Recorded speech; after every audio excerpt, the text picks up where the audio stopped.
শেখ হাসিনাকে ফেরত চেয়ে দিল্লিকে পাঠানো চিঠির জবাব এখনো পায়নি ঢাকা। পররাষ্ট্র মন্ত্রণালয়ের ব্রিফিংয়ে এসব কথা জানান পররাষ্ট্র উপদেষ্টা তৌহিদ হোসেন।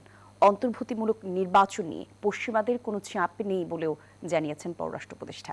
আসন্ন নির্বাচনে ভারতের পর্যবেক্ষক পাঠাতে চাইলে সে বিষয়ে নির্বাচন কমিশন সিদ্ধান্ত নেবে বলেও মন্তব্য করেন তিনি। গত বছর জুলাই হত্যাকাণ্ডের ঘটনায় মানবাধিকার অপরাধে দোষী সাব্যস্ত করে 17 নভেম্বর সাবেক প্রধানমন্ত্রী শেখ হাসিনাকে মৃত্যুদণ্ড দেন আন্তর্জাতিক অপরাধ ট্রাইব্যুনাল।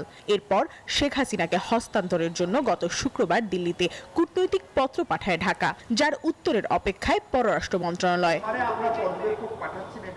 বুধবার দুপুরে পররাষ্ট্র মন্ত্রণালয়ের এক ব্রিফিংয়ে উপদেষ্টা জানান, ভারতকে পাঠানো নোট ভার্বালের সহসাই উত্তর আশা করছে না ঢাকা। সব মশার বিরুদ্ধে সুরক্ষা দিতে এলো বসুন্ধরা এক্সট্রিম অ্যারোসল। মশার বিরুদ্ধে এক্সট্রিম সুরক্ষা। মিশনের মাধ্যমে ওদের পররাষ্ট্র মন্ত্রণালয়ে দেওয়া হয়েছে, কোনো উত্তর আসেনি। কিন্তু আগের চিঠিতে উত্তর পাইনি এখন, কাজে এটা একেবারে কালকে আমাকে এক সপ্তাহের মধ্যে উত্তর দিয়ে দেবে এটা আমি প্রত্যাশা করি না, তবে আমরা আশা করি যে এটার উত্তর আমরা পাবো। তৌহিদ হোসেন আরও জানান, অন্তর্ভুক্তিমূলক নির্বাচন নিয়ে পশ্চিমাদের কোনো চাপ নেই পররাষ্ট্র মন্ত্রণালয়ে। প্রশ্নের জবাবে তিনি আরও জানান, আসন্ন নির্বাচনে ভারত পর্যবেক্ষক পাঠাতে চাইলে সে ব্যাপারে সিদ্ধান্ত নেবে নির্বাচন কমিশন। নির্বাচন উপলক্ষে তারা পাঠাবেন, অবজারভার পাঠাবেন, বাকিটুকু নির্বাচন কমিশনের বিষয়।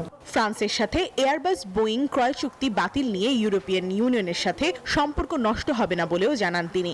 আমি মনে করি না এই কমার্শিয়াল একটা ডিলের উপরে আমাদের সার্বিক সম্পর্ক নির্ভরশীল হবে। বিশেষজ্ঞদের মতামতের বাইরে গিয়ে আমরা রাষ্ট্রদূত অথবা অন্যরা কি বলবেন সেটার ভিত্তিতে আমার মনে হয় এটা কেনাকাটা কাজটা হবে। মিয়ানমারে আসন্ন নির্বাচন দিয়ে বাংলাদেশের কোনো ধরনের লাভ হবে না, তাই সেখানে পর্যবেক্ষক পাঠাবে না বাংলাদেশ বলেও সাফ জানিয়েছেন পররাষ্ট্র উপদেষ্টা মোহাম্মদ তৌহিদ হোসেন। পাঠানোর কোনো প্রয়োজন নেই।